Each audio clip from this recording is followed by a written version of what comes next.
আসসালামু আলাইকুম রহমতুল্লাহ। আমার আপু ভাইয়েরা সবাই কেমন আছেন? আমি আলহামদুলিল্লাহ ভালো আছি। আজকে আবার নতুন একটা ভিডিও নিয়ে আসলাম, আশা করি সবার ভালো লাগবে। তাই আমি আজকে একদম বিয়েবাড়ির স্টাইলে পোলাও রান্না করার রেসিপি শেয়ার করতেছি। তাই এখানে আমি পরিমাণ মতো পোলাও চাল নিয়েছি। তা আমি এখানে কিছু মটরশুঁটি নিয়েছি আর অল্প একটু গাজর নিয়েছি। এখন আমি পেঁয়াজটা সুন্দর করে কুচি কুচি করে কেটে নিতেছি। আর এখানে আমি 2 টুকরা দারচিনি, একটা তেজপাতা, কিছু লবঙ্গ, কিছু এলাচ নিয়েছি। আর এখানে 3টা কাঁচামরিচ নিয়েছি। তো এখন আমি সব কিছু কেটে রেডি করে নিলাম। আর এখানে আমি চালটা ধুয়ে পরিষ্কার করে নিতেছি। আর আজকে আমি পোলাওটা খুবই অল্প রান্না করবো, কারণ বাসায় লোক নাই, শুধু আমি একা খাবো, তাই অল্প পরিমাণ রান্না করতেছি।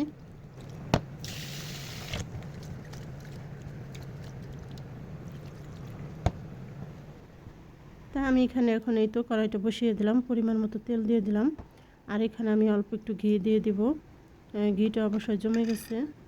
তো এখন আমি এখানে এই তো পেঁয়াজ কুচি দিয়ে দিলাম। পেঁয়াজটা গরম হয়ে আসলে এখন আমি পেঁয়াজটা ভেজটা করে নেব। তো এখন আমি পেঁয়াজটা একটু ভেজটা করে নেব। এটা ভেজটা করে আমি উঠিয়ে রাখবো। এই তো আমি পেঁয়াজটা সুন্দর করে ভেজে নিতেছি। আমি পেঁয়াজটা একটু বাদামি কালার হয়ে আসলে আমি উঠিয়ে নেব। আমি পেঁয়াজটা সুন্দর করে ভেজে নিতেছি। আর আমরা যারা অনলাইনে কাজ করি, দেখেন কোনো সময় হিংসা করবেন না, সবাইকে একটু ভালোবাসা দিয়ে পাশে থাকবেন, তাহলে সবাই আগাতে পারবো। তো এখানে আমি এই তো আমার পেঁয়াজটা ভেজটা করা হয়ে গিয়েছে। আমি এখন উঠিয়ে নিতেছি, এটা আলাদাভাবে উঠিয়ে রাখবো। এই তো আমি ভেজটা উঠিয়ে নিতেছি।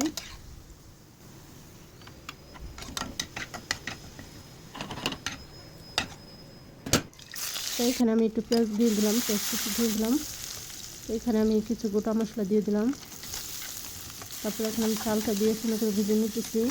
আর চালটা দিয়ে একটু ভালো করে ভেজে নেবেন, তাহলে পোলাওটা ঝরঝরা হবে। আর আমি এখানে স্বাদ মতো লবণ দিয়ে দিলাম। আর এখানে আমি গরম পানিতে ব্যবহার করেছি, যতটুকু চাল তার ডাবল আমি পানি দিয়েছি। এখানে আমি 2টা কাঁচামরিচ দিয়ে দিলাম। আর এখানে হাফ কাপ দুধ দিয়ে দিলাম। এখানে কিছু মটরশুঁটি দিয়ে দিলাম। আর অল্প একটু গাজর দিয়ে দিলাম। আর মটরশুঁটিটা আর গাজরটা দিলে পোলাওটা খেতে ভালো লাগে। আর পোলাওটা আমি অল্প পরিমাণ করেছি, আপনারা আপনাদের পরিমাণ মতো করবেন। এই তো আমার পোলাওটা এখন বলক চলে আসছে, ফুটে আসছে। তো এটা আমি একটু নেড়েচেড়ে আবার ঢেকে দিব। আর এটা আমি যে কাপ দিয়ে চাল মেপে দিয়েছি, সেই কাপ দিয়ে আমি সুন্দর করে পানিটা মেপে দিয়েছি। তো 1 কাপ চাল 2 কাপ পানি এভাবে মেপে দিবেন, তাহলে পোলাওটা একদম পারফেক্ট হবে। আর দেখেন পোলাওটা একদম ঝরঝরা হয়েছে, একদম বিয়েবাড়ির স্টাইলে পোলাওটা হয়েছে। তো এইভাবে সহজভাবে আপনারা ঘরোয়াভাবে সুন্দর করে পোলাও রান্না করে এভাবে খেতে পারেন। এখন আমি উপরে একটু ভেজতে দিয়ে দিলাম।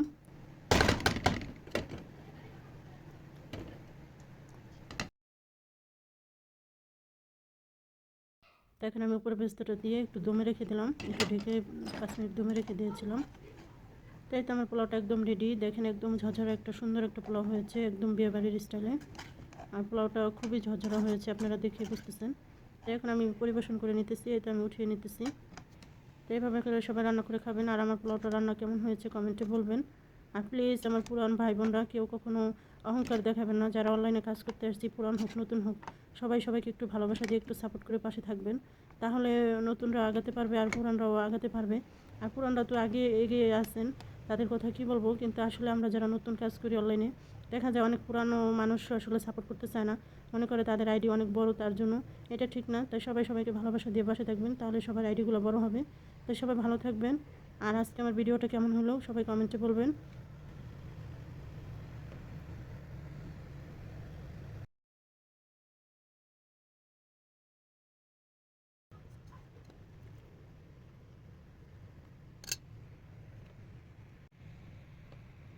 তো এরকম রোস্ট দিয়ে পোলাও খেতে কার কার ভালো লাগে বলবেন।